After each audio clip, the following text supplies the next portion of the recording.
Welcome to The Prize Inside.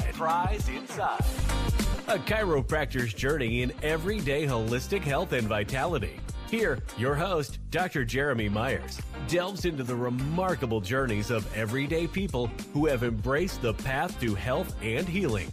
Through his practice, Dr. Jeremy encounters inspiring stories of profound transformation and the power of true healing within each of us. Stay tuned as we discuss various holistic topics and unlock the healing potential that lies within us all.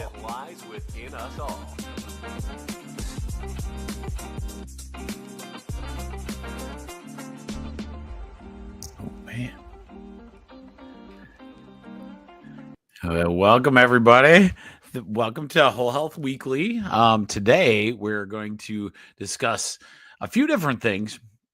My office manager had a pretty profound, we had a really great discussion the other day, and I want to bring it up tonight so that hopefully this podcast gets you, podcast or video, whatever you're watching, gets you an understanding and what to look for. Because one of the things that I keep explaining some different things, and she's like, just say that in the, like as a podcast. So tonight we're going to go over that. And of course, the newest, latest and greatest from the world, and see what we can find as far as the weekly health information, right? Because there's a lot coming out most of the time. There's constant information out there. And tonight is usually about just discerning it from a holistic point of view. So if you're out there, say hi. Do a little bit of a few different things. I want to do a little ad for my Rumble channel. So we're up to 41 subscribers. I'm constantly trying to get, so in the comments, get on that Rumble channel. Rumble channels, if you've never done it before and you're watching like on Facebook or something, a lot of times Rumble's like a YouTube, but I really like how it holds your channels. And because we're talking holistic, a lot of times that will be a really good place. They don't censor as much, so we can talk about a lot of different things. Not that I do a ton that is super controversial, but sometimes it could be a thing, like if we hit the right tag word or whatever, which is can't believe that with health stuff anyway, but that's how the world is, I suppose. And then if you're a listener of things, I have this podcast, and then I'm going to put that in the channel comments. And this is from Apple, but you can find The Prize Inside, a chiropractor's journey on all kinds of different things. So you can, or all like Spotify, all those kind of things. So anything with a podcast could be good. Oh, that sucks. I got just a little error there. So I'll repost that. See if that works. Okay. Sorry, guys. So anyway, so let's talk. So we got, this is episode 26. So what I do is we're going through different chiropractic principles. So this one is chiropractic principle number 26. And each time we'll go through different kind of principles that you learn over time, because there's an art, science, and philosophy of chiropractic that is different than the sick care model that we're currently running today in our healthcare field. And you can learn quite a bit from understanding the innate intelligence of the body, this intelligence that's within, and the universal intelligence of our nature, or our surroundings or an environment. Okay, so with that said, let's do that first, and then we'll go into our cool stuff. All right, so let's go. This is principle number 26. And each Whole Health Weekly from 1 to now, you can listen to the beginning of each show, and you'll listen to each principle as we go too. So if you're interested in just the principles, you can just listen through that. This one is called, this is principle 26, comparison of universal forces. This is forces now, and innate forces. Okay. And this is a little different than intelligence. So remember that. Okay. So, in order to carry on the universal cycle of life, universal forces are destructive, and innate forces are constructive as regards to structural matter. Okay. So I'll read it one more time. And this is back in 1920, so just remember that. So, comparison of universal and innate forces. In order to carry out the universal cycle of life, universal forces are destructive and innate forces are constructive as regards to structural matter. Okay. So what this entails and what this means is that we create through our innate intelligence within us forces. Okay. So energy, if you think that way. So we create energy, right? So we have these things called, let's say, the Krebs cycle and all these different cycles within our body that creates fuel and energy for all the cells of our body. That would be considered an innate force. Okay. A universal force like gravity is a force, right? It's a physics principle. That force from the universe is pushing us down. Now, it's intelligently doing that because we would be floating around and we probably wouldn't be very productive on the earth without some of these forces. Or the winds, right? You want to have different climate changes, like in the wind and the rain and all those different things are forces that need to be here to create the innate life that is in living things. And so the universal force is typically what it's saying. The universal force that's that's put upon us is usually destructive. Okay. So it's something that if you let gravity go too long, it's kind of like what we have when we age and what degenerative arthritis actually is. It's destructive forces of gravity over time can cause you to have, some wear and tear. The innate forces is the force or energy that your body is creating to get you past that point or to interact with this nature, right, is constructive. So it's building things. It's the human body's innate intelligence uses these forces to build and construct or have energy. So I know that's, like it sounds kind of, simple theory, but understand that that's a good way to look at your health in holistic. Like, I'll give you an example of this that was fascinating because she was a sweetheart. One of my patients, she always give me a hard time constantly, just saying, "Oh, just fix it," that kind of person. And she'd come in all the time. She was doing well, and she was like, and I told her, you need to start exercising, getting around, and because her low back was having some issues, and those kind of things. And I'm like, you got to start doing it. And she was like, I'm doing water aerobics all the time. And I go, that isn't what we're talking about. Oh, thank you, Brian. I was hoping people understood that this is I feel that it was astounding. But it does help your brain understand how this world works with the human body. But I'll get back to our lady. So she was doing water aerobics. Well, one of the things that came to it was she's like, every time I'm not in the water, I end up with, back pain or, those kind of things. I go, you have to exercise outside of the water because you're taking away a universal force. When you're in water, you're buoyant. So you're floating. So you're not putting any force onto those joints. And that's why it feels great when you're in the water. But you have to get out of the water to have your innate forces, your innate intelligence, adapt your body to those universal forces that are out there. Great example. That was a good one. And she'd always fight me on it. And then she knew I'd win. So she just let me win. So that's how that works. But the other one that was always fascinating, Rachel gets, it's kind of funny. She knows that I'm going to do it. We're going to go golfing or something outside at the hottest day of Michigan. it's built into my genetics to do that, because I know, because of my training in chiropractic, that that the sun, when it's that hot out, is a universal force that we need, right? You need that universal force. And it also is destructive, right? So it's essentially destructive if your innate intelligence, right? So if your innate intelligence doesn't use it correctly, that's where sunburn comes, those kind of things. But it also builds vitamin D. Well, if you get your body used to that, like 96-degree temperatures, you are a healthier person. You are a healthier person if you adapt your body to these different temperatures. Okay.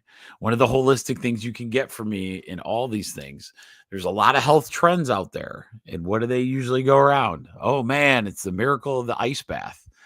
Oh man, get out in the sun more. Right.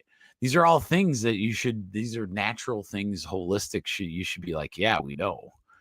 That's no brainer, because the innate intelligence of our body has to adapt to those things. And the better it does that adaptation, right, the better we do. Have you ever noticed who goes to Florida, right? My elder population. When we get older, we have a harder time with our our innate intelligence adapting, right? Adapting to this. And so we stay in the same temperature all the time. So what happens a lot of times with my older population, it literally will hurt in the wintertime. And one of the problems is we stay in the same temperature constantly, right? 71, 72 all the time. We go from the car to the house, barely touching that. So our body has no ability to adapt to it. And therefore, you have the situation. So like when in Michigan, it hit like 96 degrees on Monday. And our bodies don't like that, because we've been in, from 68 to 72 or something like that for the entire time. If you want to stay healthier, you will adapt yourself. You will figure out a way to get out in those elements. And it's almost like exercise. Think of it as an exercise, making sure that you're getting out in that environment, whether it's -10, outside, getting out in it. I don't say stand out in it and live out in it. You don't have to do that. But sorry, my dogs are going a little nuts. So you'll hear that. But you're gonna, if you are, the more ability to adapt you get, the better off we'll do. Okay. So hopefully that made sense. That was a little long-winded for man. It was a cool situation that way. So let's talk about this. So I always do the TikTok hour, the TikTok minute about Gina, and Gina, my office manager, always looks up things for us to go over. And tonight is that night. One of the things we went over, though, this week wasn't necessarily a TikTok trend, not a supplement that's big or, those kind of things, but what kept being the supplement. So we're going to walk through this. There is a ton of different supplements that are out on the market that they are organic. They are supplements. They are good for you. Okay. In a lot of different scenarios. One of the problems, though, is some of these supplements, and some of them are not. Some of them are chemical made up. But some of these supplements that are touted organic are things your body already makes. So let's go through them so that you can hear kind of an understanding. And we'll go through each one. So the first one that's the big hot topic is GLP-1. So GLP-1 is that's a drug, basically. It's basically a hormone replacement. Okay. So it's taking a hormone. But that GLP-1 is a hormone to replace the hormone within your body that tells you if you're full or hungry. Okay. So there's digestive enzymes. Digestive enzymes are touted, and they're touted as natural supplements, and they replace your digestive enzymes of your stomach. to break down foods and all those kind of things. NAD, which is the new one, how I always say, and it's big, long, and NAD is a supplement you'll see. So just look up NAD, N-acetyl di something. And so anyway, your body creates that as well. So that's 3 of them. 4, creatine. Creatine is another natural element within your body. Okay. So these 4 we're going to talk about. Most of the time, these are touted as natural, and you see a lot of people get like really good results with whatever they're using those for. So GLP-1 for weight loss, supposed to be diabetes, but they've kind of pushed it into this weight loss category. You have digestive enzymes for gut microbiome problems. You create these digestive enzymes, makes it feel better to eat. You have creatine. Creatine is a kind of a muscle builder, good in the energy category. It's in the cycle called the Krebs cycle. It's in that one. So is NAD. NAD is another energy inducer one that allows those kind of things. The one thing they all have in common, though, and that's what me and Gina were talking about, your body produces them. Okay, so your body actually produces. Oh, the other one, melatonin. So we'll bring up melatonin is probably the most common. So we'll use that one as an example. But all of these, your body produces it. Okay, at some way, shape, or form, your body actually produces it. Now, here's the problem: if the innate intelligence is as smart as I tout it to be, it can beat your heart perfectly. It can make you breathe perfectly. You can see exactly what you need to see. Knows when you're hungry, knows how to digest the food, right?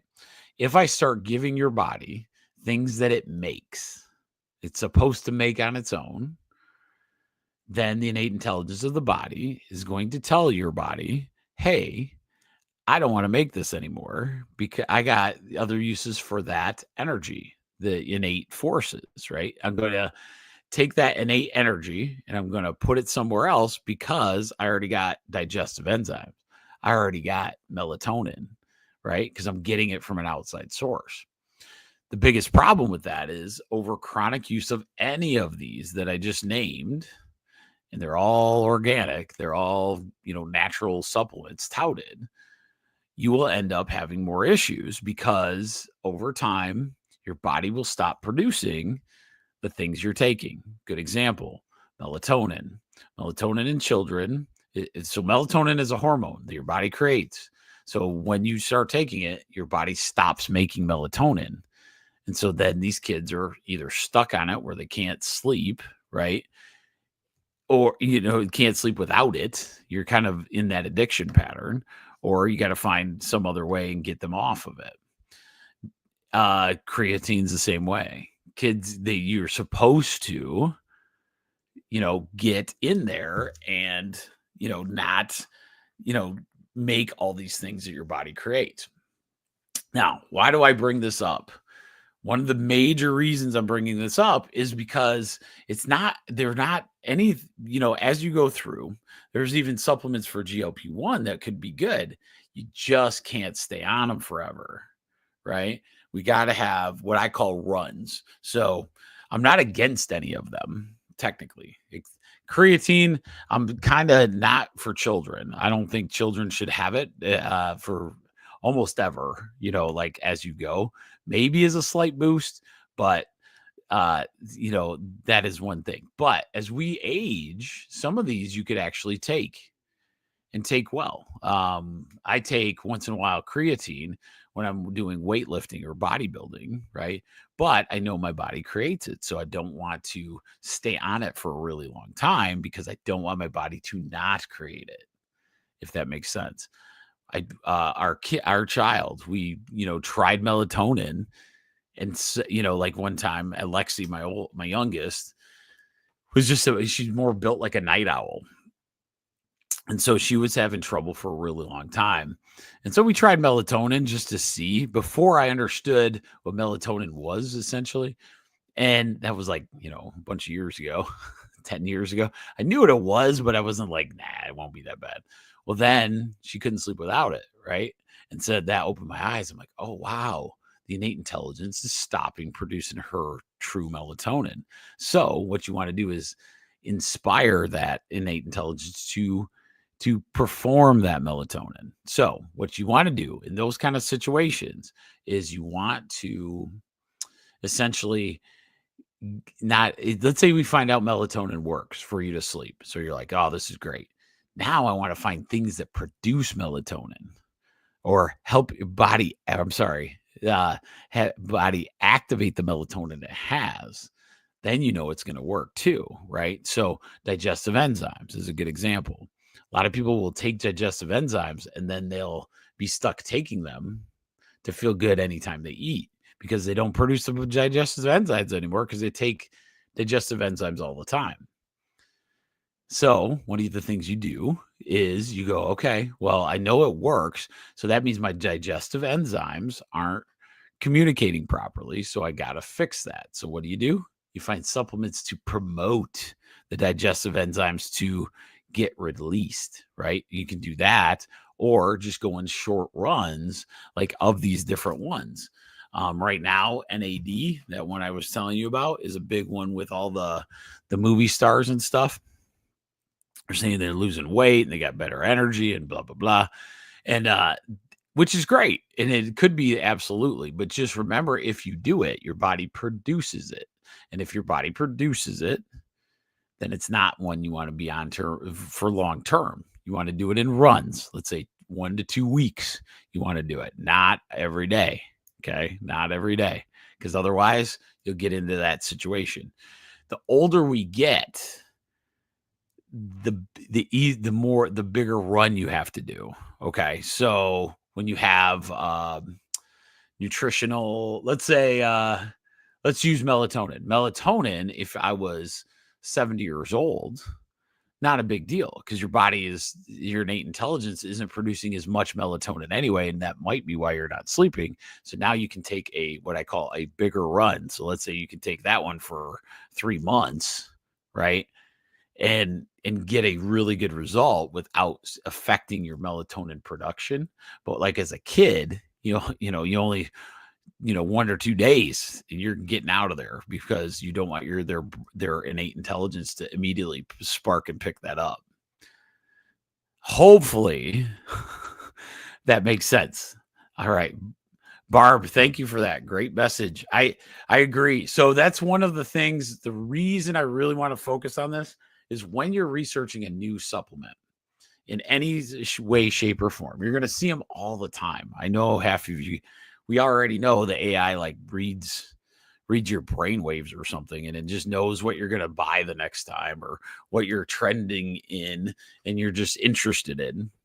So the next time you see a supplement that maybe you don't even know, you see, oh man, this NAD, what is that? Look it up. And then the next question, see, okay, oh man, it's good for energy.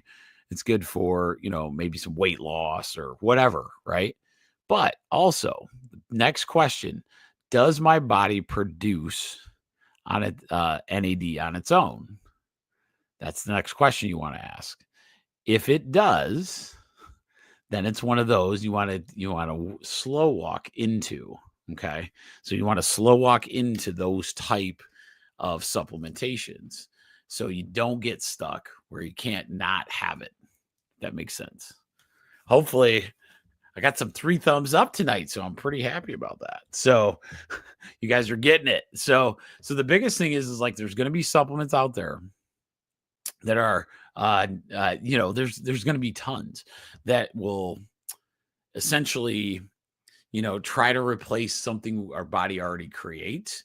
And with that, we want to make sure we're just cautious with it, right? It could be totally natural and it could make you feel amazing. But the problem is just remember, your body is way more intelligent. It might need that boost and now you don't need it anymore. So just remember that as we go. Okay. So hopefully that made sense. I'm going to keep pushing that topic to like each Wednesday because it's really important and I like it. So, okay. So now let's go to the top trends of the week. and see what we got. Oh, okay. So this one's pretty good. Glucose monitors for non-diabetics. Okay. Continuous glucose monitors, like those from, it's called Zoe maybe, are trending among non-diabetics for optimizing diet and energy. Influencers claim they're life-changing for tracking how foods affect blood sugar, with celebrities like, I don't even know who that is, Davina McCall and Serena Williams fueling the craze. The reality is, doctors are skeptical, warning that continuous glucose monitoring can lead to misinformed food choices without medical guidance. The data is useful for diabetics, but for healthy folks, it's often overkill and lacks context, and it can cause obsession, right, with and over normal fluctuations. Oh man, I like this one. Okay. So, constant glucose monitoring, okay, or I'm sorry, continuous glucose monitoring. So, this is kind of the same as thinking of people that have wearables. Now, I'm a big RFK. I think he's doing a really good job. RFK's doing pretty good in the old health thing. There's a lot of changes in the healthcare. I'm just overwhelmed with how much they're going to have to do in the healthcare thing to create more of a, well, I call it a sick care model. So we got this giant sick care health system that is broken. It's been broken for a long time. We go to the doctor when we're sick. We don't really talk about, health improvement ever. We don't, you know, you don't get reimbursed for taking care of yourself. It's only when you use these things when you have some kind of ailment, right? And so sick care has got a long way to go. And RFK, I'm not a big fan of what they call wearables. Now, I know we're going to have, AI and all those kind of things like start poking up, but this is one of the concerns I have with wearables. Wearable technology is going to be the next month's trend, right? All the tech companies are trying to get into it. This is not new. It's been around quite a while. It's just now the tech companies are seeing, I think, the writing on the wall with AI being able to like program stuff. It's an interesting, this is a fascinating world when the AI got released, because one of the things I noticed is right away, the big, what do we call them, angel investors, or those kind of investors immediately started shifting to businesses that can't be bought by AI. A good example was it was like contractors, right? So big contractors are getting calls from angel investors going to buy their entire company out with big money, because these angel investors do that. They come in and like buy big companies for the profitability of it, and it used to be, all the Silicon Valley guys. But now with AI coming in, they think that's not going to be the thing. The solid money anyway. It's going to be more of the things that can't be replaced by AI or robots, right? So I expect my chiropractic check soon. No, I'm just kidding. But that's how that works. But one of the things they're trying to get into is this AI medical. So that's one reason I'm doing this Whole Health Weekly as well, just to keep you guys good on understanding those. I had a talk with a patient today, or yesterday. He had a wearable watch, a smartwatch, and I told him, just make sure you understand that wearable, there's two things that can happen. One, and we've talked about this, it disrupts your biofield. There's a reason it can read all those things. It can read your heart. It can read your steps. It can do all those things. The reason it does that is because it's sending electromagnetic frequency radiation waves through your body to track it. So when you do that, it's like sitting and staring at a computer screen all day. Remember what that happens with an EMF, right? The wearables can do the exact same thing, causing you major issues. It can, right? Because it can cause cell damage. It can do a lot of things. So he was talking a lot about wearables and like having all these data monitoring. And I get it, but and it's cool technology. I'm not there because partly is because it's another control mechanism as well. So, and we'll go into that one too. So remember that on wearable technologies, you can wear them. That's not a problem. Just make sure that you're taking it off a great majority of your day. But if you want to check your steps one day, just take it off that night. Or if you want to do your sleeping, just don't wear it all the time. That's crazy. Let your body regenerate that radiation. It's, I think of myself, it's not this bad, but think of like putting your hand in a microwave. You wouldn't do it, right? So let's not do that with our wearable technology. The other thing that's problem with the wearables that this glucose monitoring gets to is constant checking. It actually causes anxiety. And I've seen it with blood pressure when people started, when the first, at-home blood pressure cuffs went home. I had people checking their blood pressure like 3-4 times a day. Okay. Especially if they had a heart problem, they would start checking that at a crazy amount of time. Not good. Not a good scenario. Never has been a good scenario, right? Because it causes more anxiety, leading to this blood pressure to be off as well, right? And so I tell people, don't do that. Don't do that. Go based on how your body's feeling, right? Do a lot of those things. I'm glad they're there and they're available, but to check it on a constant OCD basis, really bad idea. The glucose monitoring system for a healthy person could literally cause you major stresses. And with that major stress, you're going to screw up your blood sugar. So just remember that.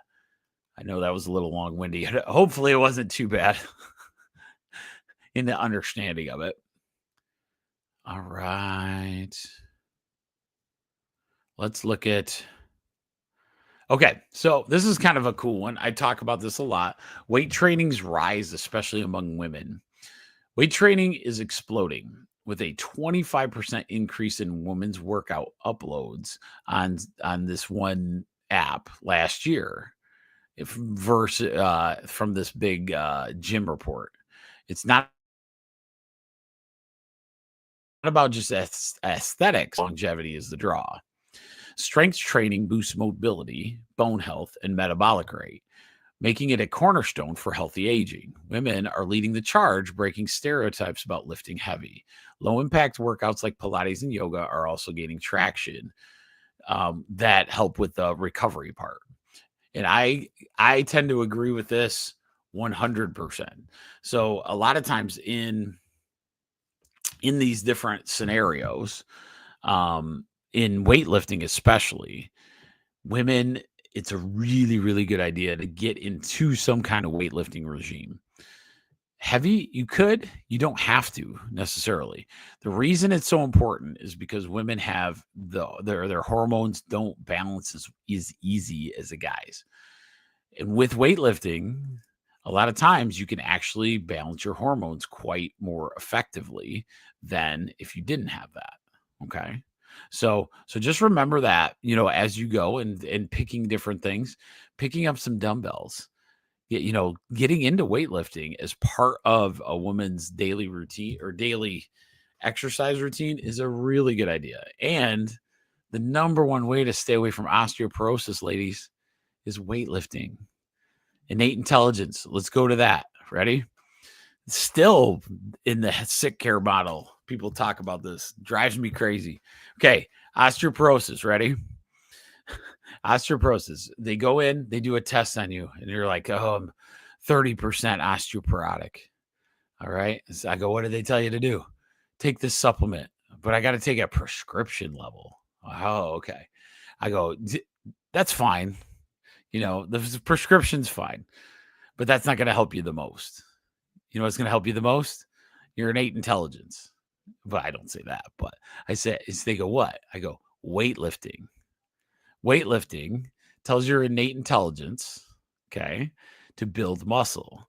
Once that muscle gets built, then the bone goes, oh crap, I have to probably start building and keeping muscle, because you have these bigger muscles, I'm going to have to start building bone because you built a bunch of muscle. Okay. And I have reversed more osteoporosis in just telling people to weight lift than people even imagine. There's severe osteoporosis out there, usually done from chemicals and in a lot of different situations, a lot of drugs, a lot of medications, those kind of things. But one of the big things in osteoporosis is weightlifting, because the stronger you are, the stronger your bones are. Okay. Your innate intelligence is forced to build your bone back up, and that will change your game. So remember that one. Osteoporosis, big contributor to that. Calcium and all those, that's great. Just remember this too. If you're worried about osteoporosis out there, remember, it's not just calcium. Please, dear Lord, don't do just whatever the prescription is. You need to make sure your vitamin D3 is good. You need K2. Okay, so K2. And then you need some magnesium. And then you need calcium. So you need all that combination to actually get the calcium to go into the bone. So remember that, like as you're doing that calcium supplementation. All right, that was a good one. All right, let's look. All right. Let's see. Let's go into this one. Mental health tech. So there's some VR therapy and chatbots. So this is VR is virtual reality for all those people that don't know. There's therapies and a chatbots. Okay, this is interesting. Virtual reality therapy and AI chatbots are emerging for mental health support, per Forbes. These promise 24/7 access to address stigma and therapist shortages. VR sessions show promise for anxiety or PTSD. And chatbots can offer quick coping tools, but they're not replacements for human therapists. Empathy and nuance are hard to code. That was really good. Studies show 25% of Americans will use behavioral health services by 2026. So demand is driving innovation. Okay, I can see if you can't get to a therapist, and depends on your therapist, obviously. You really, really want, like to choose that well, have a good connection, those things. I don't know in our future if VR or chatbot is going to actually get it done for those kind of things, but there could be some promise there to have a little conversation, I suppose. I don't mean to be a totally anti-AI, by the way. I'm not trying to, because I can see some major possibilities out there. The problem is who's driving the AI's brain, like who's programming that. And so that's what I'm here for, because as we grow as humans, we want to really grow our knowledge. And it makes me sad that this AI is going to be like probably a big crutch for, us learning overall. My hope is it'll be like the internet, where it gets bigger and makes us, smarter. And in the beginning, it's, it's one of those tools that we don't know how to use, and then eventually it'll be there. So that was an interesting one. I don't really have a take on it, because, it's one of those, I guess, do it yourself. I would personally not do that. I would do a therapist if you're going to do that. All right. All right. We're going to stay away from the polarized. There's not much happening there.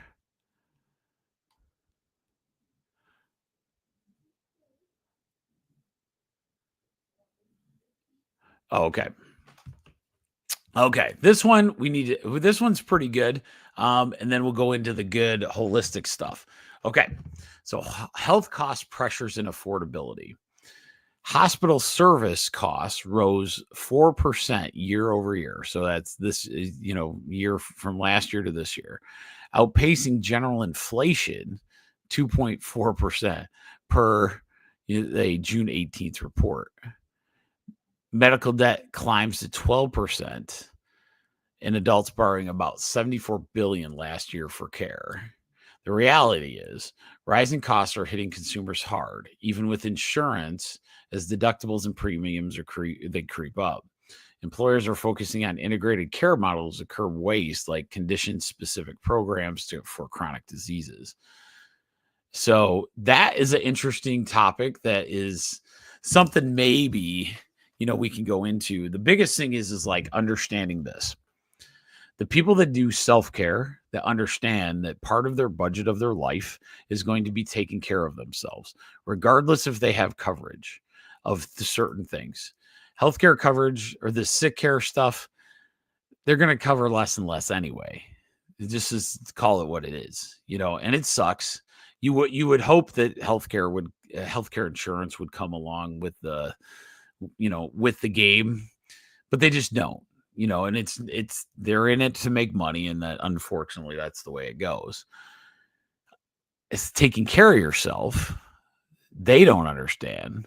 Over years of you being a client will create exponential growth within you, where less aging, those kind of things, but they never take any of that into account.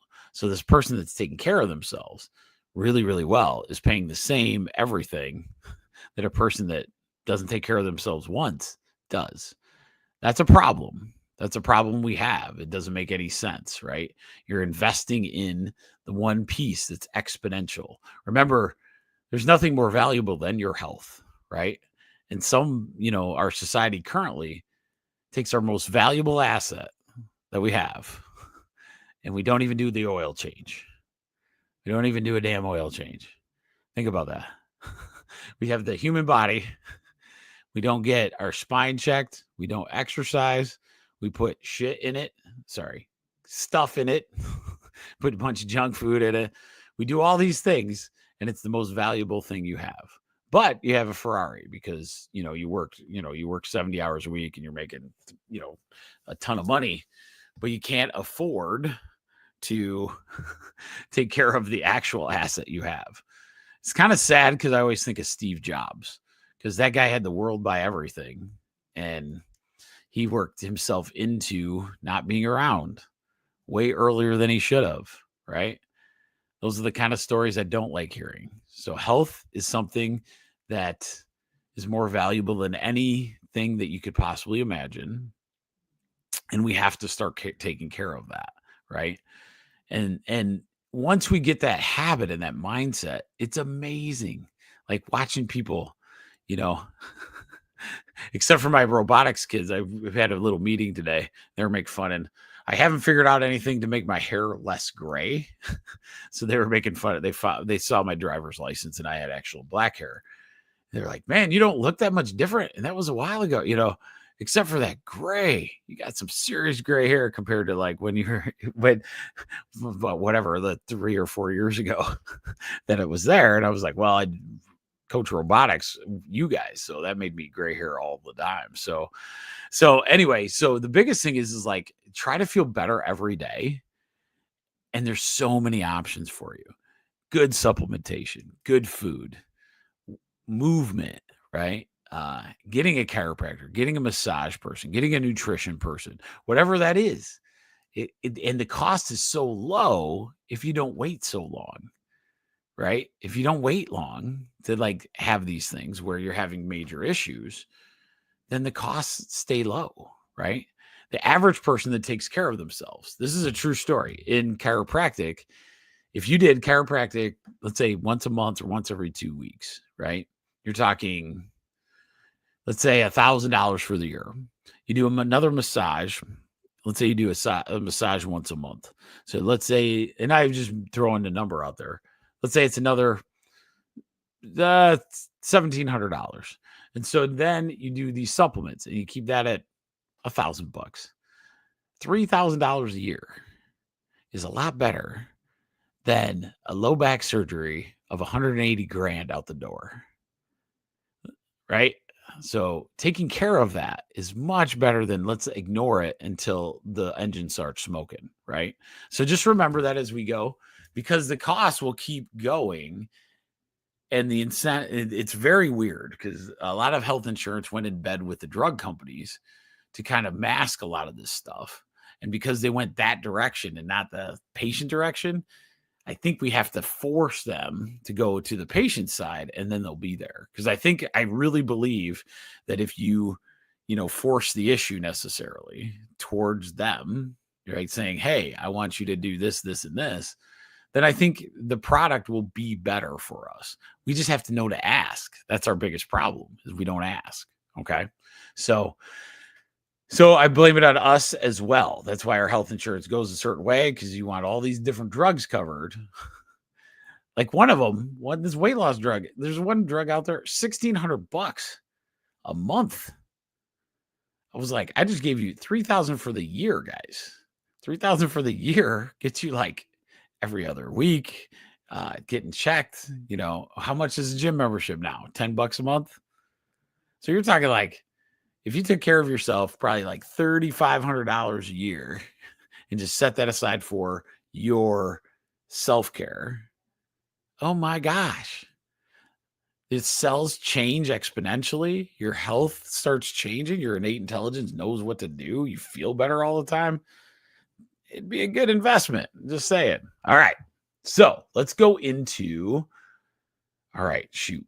I'm talking a lot tonight. I'm sorry, guys. Thought I wouldn't. So let's go into my favorite site, and then we're going to talk about the good stuff. This is Dr. Mercola's site, and I saw some really good articles tonight. So we're going to walk through those, and then, that'll be it for this week. Or no, I want to see, I always look into chiropractic research as well. So we'll finish with that in a minute. So this first one is, this one's by Dr. Mercola. Boosting magnesium levels could slow brain aging and lower dementia risk, research shows. Both low and high magnesium levels increase dementia risk, while optimal levels support brain health by reducing inflammation and preserving neural function. Remember, you can always take too much magnesium. We never want to do that. We want to have exactly as much as your body needs. People who consume more magnesium have measurably larger brains, with fewer damaged areas. Those with the highest intake had brain structures that appeared nearly 1 year younger than the average. Holy smokes. So that's good.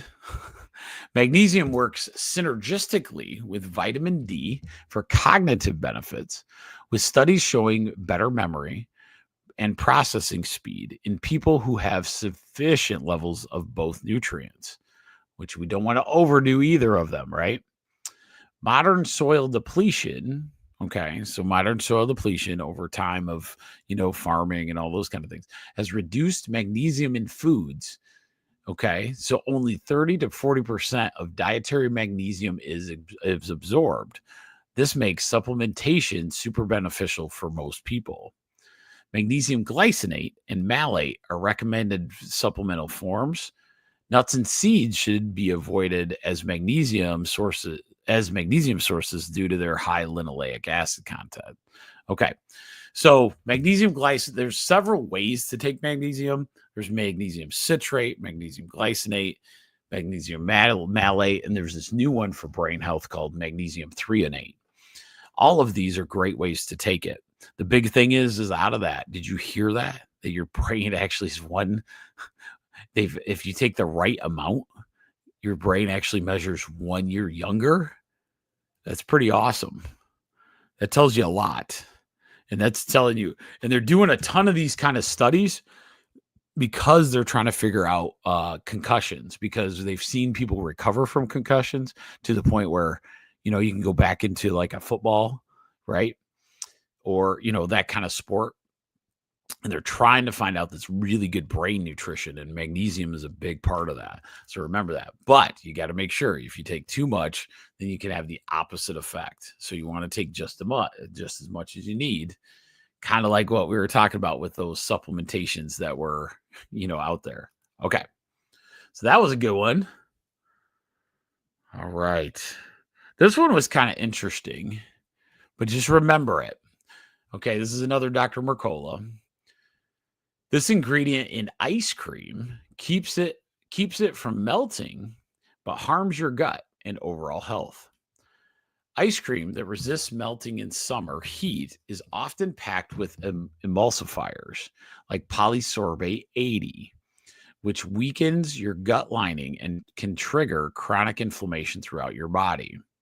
Aside from ice cream, emulsifiers are found in over 12,000 processed foods, including organic brands. Most of these chemicals were never tested for long-term safety and gut health. Maltodextrin is another emulsifier found in many frozen foods, frozen desserts. Maltodextrin is kind of like a sugar, like a fake sugar that we always talk about. And it actually destroys mucus-producing gut cells, leaving your intestines vulnerable to bacteria and inflammation, even without harmful microbes. Research shows emulsifiers interfere with metabolic signaling, raising your risk of insulin resistance, weight gain, and inflammation. Children are especially at risk since their microbiomes are still developing, and summer treats like ice cream and slushies silently prime them for lifelong health problems. Okay, so once in a while, okay, ice cream's fine. All the time, really bad idea. Really bad idea. Anything that screws with your gut microbiome, you don't want to do it. It sounds interesting because it's the emulsifiers, the stuff that keeps it from melting all the time. So if you see, and then one was polysorbate 80, and this maltodextrin. I've told you guys for years, don't touch like any of those fake sugars because of how messed up it actually can be. So remember that. That was a pretty good article. Hopefully it makes sense. That's why don't make that a habit every night, right? That might be a little treat that you do. Obviously, you don't have to stay away from it, but you don't want to bust up your gut either. So try not to do it every night. And if you are, we got to talk about it. You're going to have other issues anyway. Okay. This one's kind of interesting. I thought this was good because I haven't heard this one. So I'm going to read it. Magnolia essential oil. Okay. This is Dr. Mercola. Magnolia essential oil fights bacteria and oxidative stress. Magnolia essential oil effectively inhibits foodborne pathogens by disrupting the bacterial cell membranes and preventing reproduction. That's cool. Research published in Frontiers Microbiology demonstrates how magnolia oil damages bacteria at the microscopic level, causing them to leak vital cellular contents. So what it's saying is it busts up those, if you get a bacteria from foodborne, so foodborne pathogens, think salmonella or food poisoning, magnolia oil actually helps make sure salmonella is dead. Beyond killing bacteria, magnolia oil provides antioxidant benefits that help neutralize free radicals linked to aging, inflammation, and cellular damage. All right. Okay. So, ways to use this. Practical applications include diffusing, like in the air, in kitchens, DIY surface cleaners,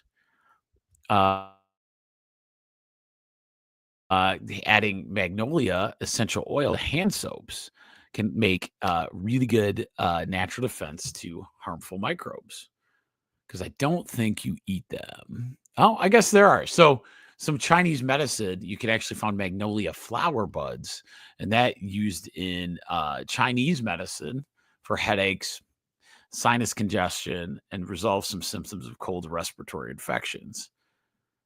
That's pretty interesting. Okay. But the magnolia essential oil is not something you eat. It's something you put on. So it's on your hands or on your food, or on your food surfaces that you'd cook on. Okay. So that was a good article. Let me do, where's it at? Oh, okay. So I want to do this one, and then we'll go into the chiropractic stuff, and I'll leave you there. Okay. Because I got one good article in the one good article in the chiropractic thing, but I really like this article. This one is by Dr. Mercola again. The fast track path to clearing vegetable oils, or you'll hear them as seed oils, from your skin. Okay. Linoleic acid, the primary polyunsaturated fat in vegetable oils and commonly found in processed food, accumulates in skin tissue and increases your risk of sun-induced oxidative damage. Okay, so when these are the seed oils. This is one reason they're so dangerous. Your ultra processed foods, almost all of them have it. Once stored in body fat, the linoleic acid leaks into circulation for years, continually influence your skin cell membranes. Even your dietary intake of linoleic acid has, even after it has stopped. So we got to get it out of our body. Okay, so this one called pentadecanoic acid. This is found in grass-fed dairy and ruminant animals, or natural organic animals. Helps displace this linoleic acid from the cell membranes. It reduces lipid peroxidation and supports mitochondrial structural integrity. Supplementing with 2 grams of this pentadecanoic acid, they call it C15, 2 grams of that per day, and start not doing processed foods, will start really reducing that within your skin within, they say, about 12 to 18 months. And here's the cool part. People have issues with sun exposure, right? Skin cancers, those kind of things. Partly it's because we have all this processed food and this vegetable oil, this unsaturated fat, this linoleic acid. And so what we want to do is get our skin as best as we possibly can. And I am probably going to start, I want to see how this goes. For me, I've never supplemented with that, but making sure you understand, you don't want those skin cancers. And how do you do that? You give your innate intelligence of the cells of your skin the best chance it can. And then if I can reduce the amount of processed foods I'm eating, plus take this fat, or this polyunsaturated fat from this grass-fed dairy, it could be really good. I'm very interested if you make soap out of that. I think that would be kind of interesting as well. So that would be a really good, way to do that. That's pretty cool. So remember that. But remember, skin takes a while to get better skin. And so you just want to make sure, because it's one of those that, skin is all over your body. You really want to make sure. And if you do the less and less processed foods you do with that, the seed oils in them, the better off you'll do. Okay. All right. So let's go to my last thing of the night, which is a chiropractic research, because I love adding this one little piece. This is really cool one. So I found it this week. Preliminary research suggests that chiropractic, they call it chiropractic adjustments may improve cognitive function in patients with mild cognitive impairment. And I can actually prove, I got more studies than this, potentially reducing the risk of actually Alzheimer's disease progression. But we need more robust studies to confirm that. We see it all the time. This is like an initial study, so it's not a full where I could say, yes, it does it. But we know it instigates the brain health. And so a lot of times getting adjusted, especially all this, making sure the spine is working properly, it will help that cognitive or brain function. And, it's just a good idea. Don't think of it just in terms of, pain. Most people do that. Think of it as taking care of your overall body, right? Overall body health. Okay.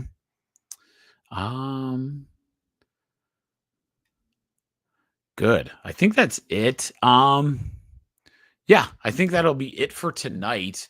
So I appreciate you guys getting on tonight a little later than I usually am. I'm usually like 6:30 or 7:30 tonight. It might be closer to 8:30 on, Wednesdays. It just depends on, what the kids got going on. So I appreciate you guys, and I'll see you Sunday night, where I'll have hopefully a good motivation one, because our 1% tribe on Sunday night should be a blast. But remember, that one's at 8:00. So if you're liking this, don't forget to subscribe to the Rumble channel. I want to get up to like 50. That'd be amazing. And be on the lookout. We got a couple really good presentations I'd like to do. So we're going to have one on inflammation at some point. So just kind of watch for that. We want to do a whole in office presentation or in my house. So I think it would be fun. All right. So with that said, you guys have a great night. Take it easy.